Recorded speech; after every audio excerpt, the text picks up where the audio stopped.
Welcome to the Environmental Literacy Track and Capstone Project Overview. This is Suzanne Etkin, and I'll be hosting this webinar. Today what we'll do is we'll go through basically what kinds of information and experiences you might expect to have if you choose the Environmental Literacy Track in this year's certification course, and basically what the Capstone Project entails. Environmental literacy in schools is a really special topic for Watershed Stewards Academy. We're based at Arlington Echo Outdoor Education Center, and so we have a really unique connection with environmental literacy and with classrooms. And this track is particularly exciting because stewards in this track are helping to build a library of engaging environmental literacy sessions that align with the WSA certification course that can be used with students in schools, in after-school programs, and clubs. And this year we're focusing on grades 4 through 8. That doesn't mean if you're interested in working with a younger or older population that you couldn't do that, but that's our focus for this year. So the environmental literacy track is right for you if you enjoy working with students. If you want to share your passion and knowledge with students to help them take action. And lastly, and most importantly, if you have time during the day or after school to volunteer. If you're someone who works a full-time job that doesn't have a lot of flexibility, you might want to reconsider this track because you may not have the opportunities to interface with students because most student work is done during the school day. You certainly do not need to be a formal educator, and in fact, this track has been used with both formal educators and people who just enjoy children. But the most important thing is that you really enjoy working with students and want to see them take action on their own. So at the end of this course, Environmental Literacy Watershed Stewards will be able to identify and utilize strategies to really engage students in environmental action. You'll be able to build a relationship with an environmental center or school to support their school-based or center-based environmental literacy curriculum or their before or after-school club. And you will certainly feel confident in your ability to teach environmental literacy both indoors and outdoors. So the role of a watershed steward, an environmental literacy watershed steward, is unique. So you will be able to, after you graduate, perhaps be a guest instructor at a local school. You might choose to work in one of the environmental education programs here at Arlington Echo. You might choose to work with student populations at St. Luke's Restoration of Nature. And we also have some budding programs with the Anne Arundel County Public Libraries. So we'll be offering programs there as well. Environmental literacy stewards do need to pass a commercial background check and do need to be available during school hours. So the environmental literacy track is set up to create sort of this cycle of support to really support you in honing your teaching and engagement skills throughout the course before you even begin your capstone project. So some of the things that will help you with that is that early on in the course you're going to have an opportunity to watch experts in the field, teaching experts in the field, actually working with students outside. You're going to do an observation of Arlington Echo or staff at the Center of Help, which you'll learn a little bit about through the course.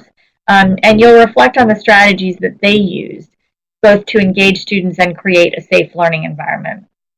Second, we have a really exciting opportunity this year for you to work with Bob Cadell. Bob is a retired teacher, veteran teacher who also teaches and coaches other teachers to improve their teaching. He's going to do a readiness interview with you to identify the things that you need to make you successful in the classroom and help you to get the things that you need to make sure that you're successful. Third, you're going to do some co-teaching. So you're going to teach with your other stewards and you're going to teach perhaps with other teachers both in the classroom and in the field.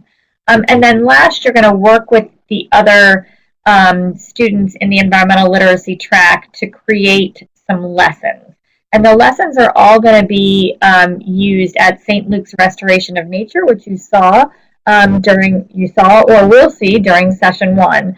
So you'll understand better after session 1's tour what the St. Luke's Restoration of Nature is. And I think you'll be excited to build a lesson that could be used there. And all of these things sort of build up to you doing your capstone project, which I'm going to talk about in the subsequent slides. The capstone project begins with a proposal, which is due on March 23rd. And some projects might require some grant funding or other costs to help in the capstone project. And so we've included a budget and a funding plan as part of the capstone proposal. And you'll have a lot more information about the grant writing and budgeting in session 6. WSA has also set aside some funds to help you defray the cost of capstone projects. Again, much more in session 6 on this. So again, the whole course is sort of designed to help you build up to doing your capstone project. So what is your capstone project? So the environmental literacy capstone project has a couple of steps. First, you determine the school or program and the age level you want to work with. So you could consider working with St. Luke's Restoration of Nature. You could consider working with the Center of Help, which is an immigrant and Latin American resource center. Or you could work with your local school. So first you pick who you want to work with and the age level. Second, you determine your environmental topic. So we will distribute for you a list of topics that reflect the Watershed Stewards Academy certification course. Some of these topics already have sessions and lessons built, and some don't have sessions or lessons built. So we'll give you a list of topics, and you choose the one that most engages you. And then you're going to create some interactive sessions to engage students in that topic. We're going to talk about that in a minute. You're going to pilot test these sessions with the school that you have chosen. And then you're going to revise the sessions and create a WSA outreach box for the sessions. Okay, so with the lessons, you're going to create about 2 hours of lesson material. We say 4 30-minute sessions, but really it's flexible. You can choose, 2 90-minute sessions. You can do a variety of 45-minute sessions, but basically whatever fits your setting and your students and your needs. And so you'll be designing these sessions, and all 4 sessions, or the total of your sessions, should be on the same topic. So if you choose pet waste, all 4 sessions are going to be about pet waste. If you choose invasive species, all 4 topics are going to be all on invasive species. And you should really address 2 questions. First, what do you want the students to know as a result of your sessions? And what do you want the students to do as a result of your sessions? And remember, this is all building up to environmental action. That's really what makes Watershed Stewards Academy a little bit different from some other programs, is we're not just engaging students to learn about these things, we're really engaging them to take action. So your sessions, the sessions that you design should do 3 things.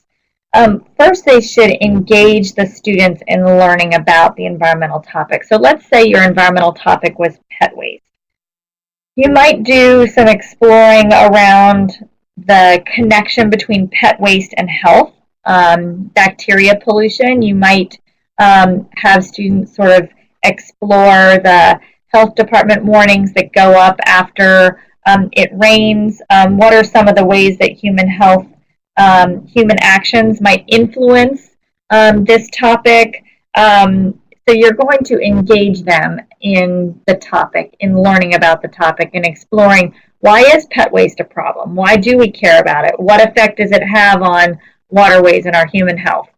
And we're going to get into, during the course of the environmental literacy session 5 and 7, we're going to get deeper into what are some of the ways that you can engage students in learning through a variety of ways, everything from playing games to doing research to